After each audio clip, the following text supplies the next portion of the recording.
me is that the Israelis are the only ones who have agreed to two-state solution since 1948, with the original Balfour Declaration, and then the partition agreement that was.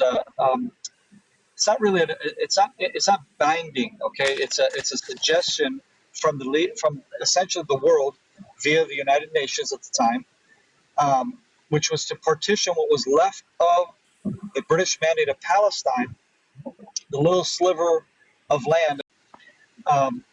But what people don't know is the background to that is that Israel has already given up, what is it, like around 80% of the original landmass that was declared by international law and agreed upon in San Remo 1920. So San Remo 1920, after World War I, is when the League of Nations convened and declared that this territory, this landmass, because it's historically where the Jews have ruled, they had kingdoms, they had, I would say an empire, but they had they were had independence, and they had a pretty large kingdom that had very far-reaching control and power with the neighboring nations and so on, with Tyre and Lebanon.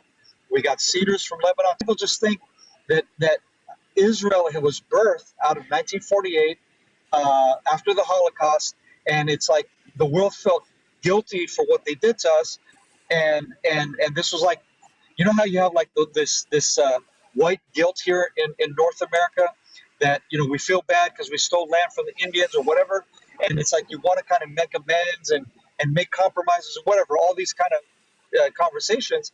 And then what you do here in the West is you project that white guilt on Israel and on the Jewish people and say, well, they're white, right? I mean, you look at me, you say, oh, he's white, so he must be a colonialist like me. And the answer is no.